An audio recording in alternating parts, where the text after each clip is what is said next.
The Daily Bread Food Bank out with some new numbers this morning saying the number of client visits to food banks in this city has surpassed the city's population. Keep that in perspective. Neil Hetherington joins us live, the CEO of the Daily Bread Food Bank, to talk more about this. That means 3.4 million people in just 1 year, Neil, visiting food banks? So that's the number of client visits, and it's up 1 million year over year. So, you know, it took us 38 years to get to 1 million client visits, only 2 years to get to 2 million, and another year to get to 3 million. Now we're at 3.5. By the end of this year, we'll be at 4 million client visits. And you just look at those numbers, 155,000 people who have never used a food bank before. You know, what do? You can throw your arms up in the air, or you can roll up your sleeves, and we're rolling up our sleeves, and we're moving forward with initiatives to advocate even louder. And but there is some difficult news ahead in terms of being able to keep up with that demand. Yeah, I mean, that kind of trend line is a terrible trend, sort of a sign of the times right now, the cost of living and everything else here. How, as a food bank and also just collectively food banks in general across the city, can you keep up with that kind of demand? Yeah, so Daily Bread serves 91% of the food banks across the city, and what we are experiencing is a decline in our reserves. That reserve will be done in 18 months, and at that point, where right now we provide 3 days worth of food once a week to families that need it, that's going to have to decline, and that's a reality that we're faced with. We'll do everything we can. The first thing we're going to do is make sure that we raise as much food and funds as possible. But I think this is also giving us an impetus to advocate even more loudly. You know, we've got the numbers, and I think we've got the values behind us that simply say enough is enough.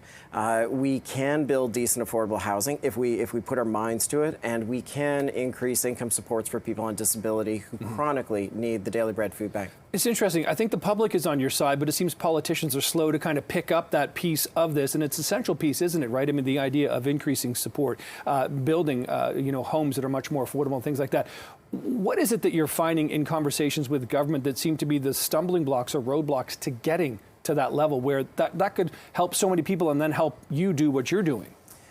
Yeah, you're right. There's, I'd like to think that it's,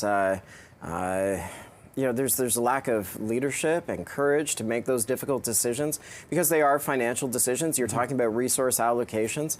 But here's the thing. It doesn't matter which political stripe you are part of.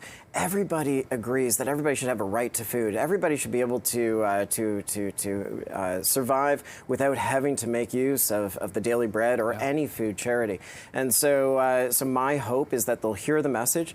You know, for goodness sake, if there was 155,000 people who didn't have hydro, we'd be bringing in the army. We would, and so let's use the numbers that we are releasing today in the Who's Hungry report with Daily Bread. Let's use those numbers as fuel to invigorate us, to campaign and to lobby and to activate the city so that every single politician knows, hey, today's the day to make a better Canada. And let's be realistic about this, 3.4 million, those people cover every single political stripe. This is not just, this is a nonpartisan issue, so clearly, the need is there. It doesn't matter who you vote for. In the meantime, talking about money, you are part of, Daily Bread is part of this interesting auction right now. Of course, the Taylor Swift buzz that's in the city, those signs that we saw go up on Taylor Swift Way, those are being auctioned off already. What's the update there? How is that going so far? Yeah, so every week we're releasing 5 signs, and it's amazing how much Swifties love their Taylor Swift, and so they're bidding on those. You can go onto Daily Bread's website now and bid on them. The next series of 5 is online now. I think the last ones went for $25,000 for all 5 signs. We're hoping to raise at least $113,000. Rogers matches that, and that'll mean about 250,000 meals provided to Torontonians. Right, and that's great. And also, I don't mean to just talk about Taylor Swift, but she's coming, and she's typically, the reason I'm bringing her up is she typically makes donations to food banks in cities she goes to. Any update on any Taylor Swift food bank donation here yet? We'll continue to provide her an invitation to divest of her wealth. Yes, she has a lot of that indeed. Yeah, Daily Bread's a great place for her to do that. It certainly is, and if you're checking out maybe for the signs, you could also make a donation in the meantime while you're there looking at the auction. Neil Hetherington, appreciate you being here. I know these aren't the numbers you want to be talking about, but appreciate your advocacy all the time. Thanks so much for being here. Thank you, Neil.